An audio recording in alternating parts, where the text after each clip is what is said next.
What is up, guys? This is Janis from Driven by Goal, helping you to achieve your goals.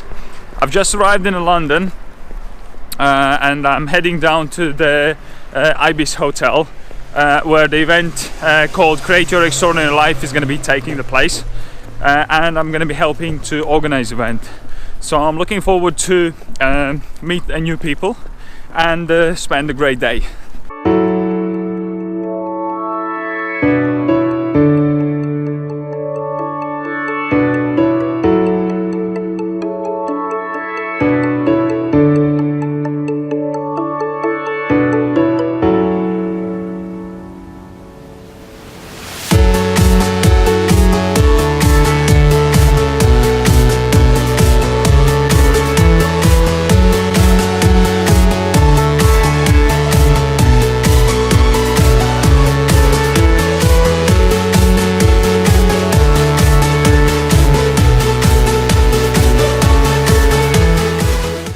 Certainty in my life, if I don't have variety, fun or excitement, if I don't have significance, when I don't have connection with others or even with myself, I will go even against my highest values and morals to get these needs met, because they are primal. That's why people turn to crime. That's why people join gangs, because they get all This represents your ability to break through whatever's going to stop you from achieving that goal.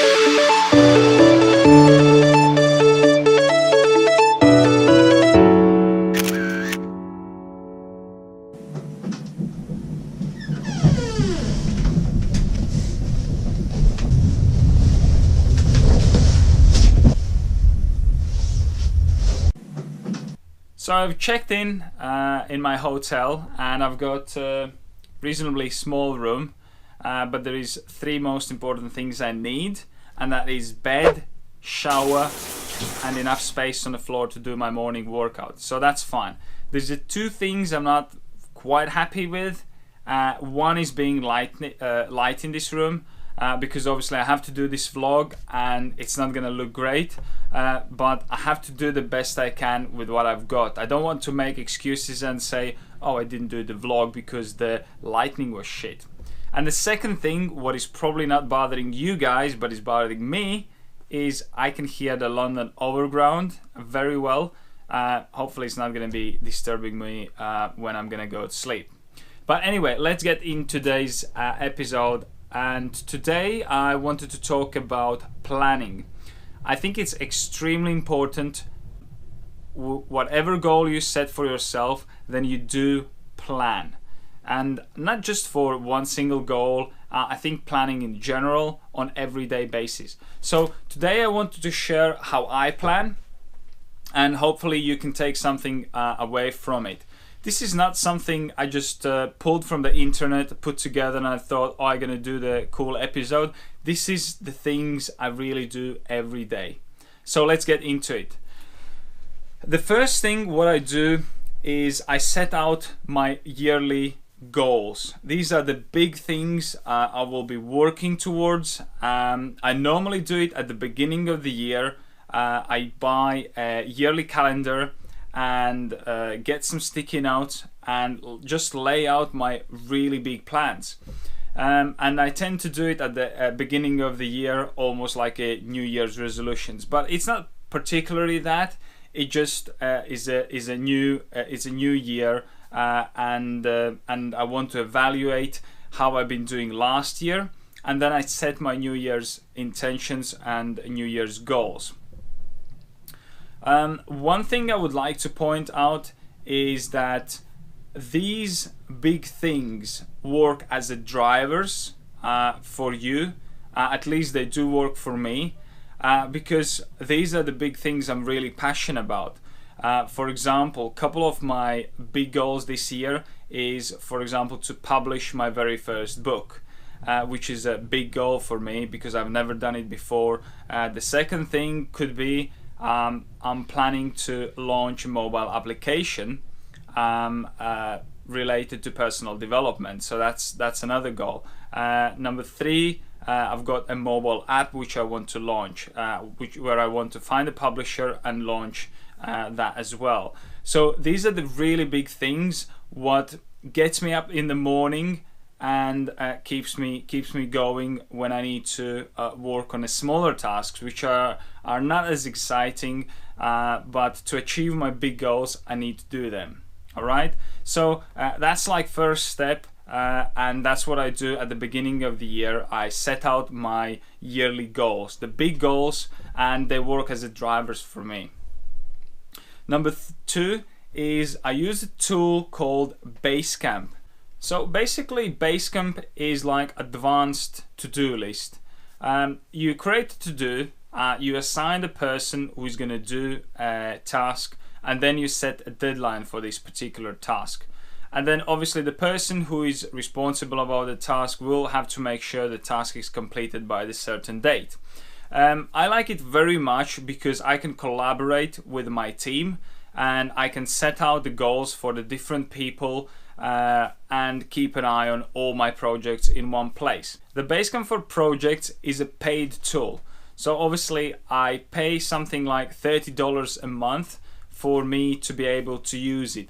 But if you want to use it for individual use, I believe they do a personal project which are free. And obviously if you're the only contributor to the Basecamp, to the certain project, then you can use it for free. But if you want to collaborate, then this is unfortunately a paid tool.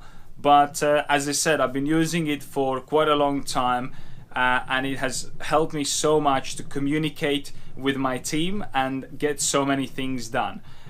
So I would definitely recommend using it as a tool. Of course, there is alternatives. There is a different similar tools you can use to collaborate, but obviously I just find the Basecamp very easy to use and very easy to collaborate with my team. So that was the second thing. The third thing what I use is a journal. So I journal every single day, and I have developed a specific way how I journal my activity. What I do, I just use a blank ruled notepad, and I split it into the sections as here. In here I've got section for the projects. These are my yearly projects, what I intend to do. And underneath each of the big projects I write out the milestones, so I can set out the smaller goals to accomplish my big goals. So I don't have to focus on like huge things. I can break it down and then celebrate each time I achieve the milestone. The second section is the people. This is where I have the meetings or any other activities with interacting with other people, and it really helps. Because sometimes if I know some of my friends have done similar research or something, I might just ask if they would like to share the information they have found, and very often I can save hours of research or hours of looking for information by just making a 5-minute phone call. And don't be afraid to ask for the help, because it makes you feel really good when you help somebody. So you probably have done a good for somebody else. So when you need a help, just don't be afraid to go out there and ask for it, and people will really help. And you're gonna save lots of time by doing that. And then in the last section here, as you can see, there's a huge list of priorities. These are daily priorities. If I've got a lot of them, I try to number them up. But if I don't, I just try to get everything done. So these are the things where I really focus. These are to-dos.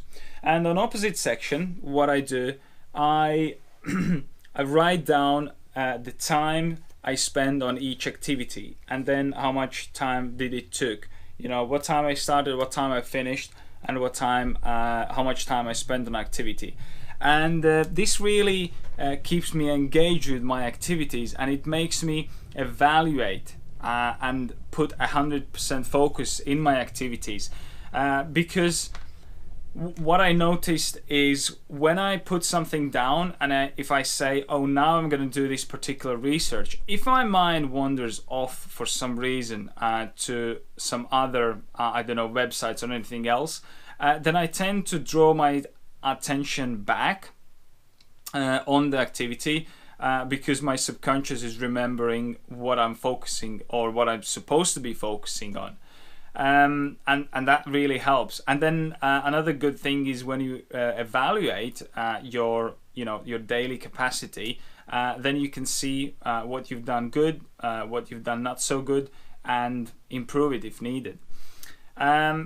That is about the planning. Yeah, the journal I do in the previous evening. I would set all next day's intentions, because this is a time when I really calm myself down, normally do some reading in the evening, so I'm in a really good state to set my intentions for the next day.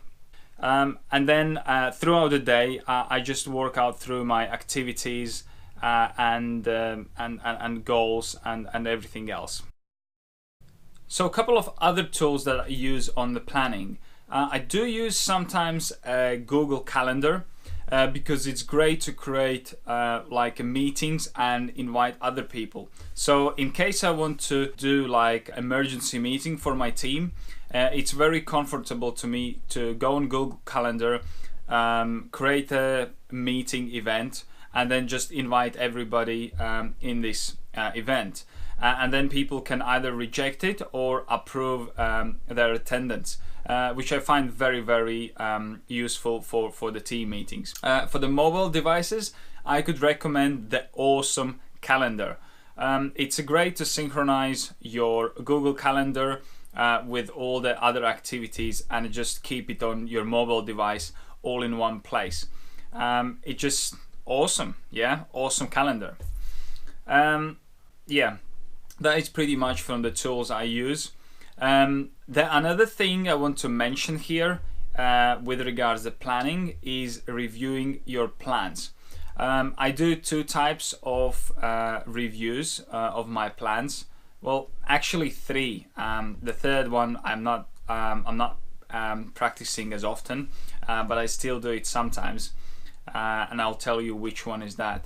So I've got a monthly review and I've got weekly review, and then then I look at my daily activities in the previous evening. When I do the next day's plan, I would check out how I've been doing and how much time I've been spending on particular activities, because sometimes what I'm concluding is that if I had something to do and I spend a lot of time, I want to try to avoid it, and therefore reviewing my plan gives me the insight of what I've been doing on that particular day and improve on to the next day. My weekly plan is very simple. I just have a look through my weekly activities, what I had planned for, and just make sure I've accomplished them, and if not, then what was stopping me from doing that. And same with the monthly plan. Monthly plan is of course very important because it's a long period of the time, and you definitely have checked off some milestones of your big goals, if not achieved some of your big goals.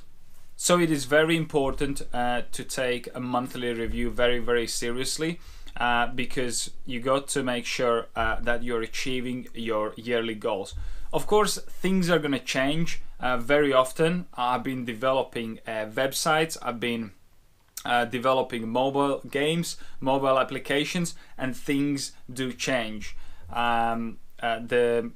Unplanned situations come in, which what you didn't plan for, didn't intend to have, but these things happen, and that's why you have to be flexible and plan and organize the things around them. All right, so these were my tips for how I do my planning. As I said, you don't necessarily need to copy all that and spend a lot of time on planning. But what I'm saying is, if you find something useful, please feel free to use it.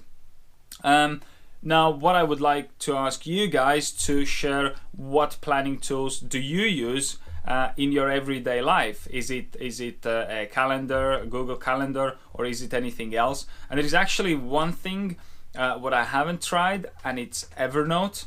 I recently watched a presentation.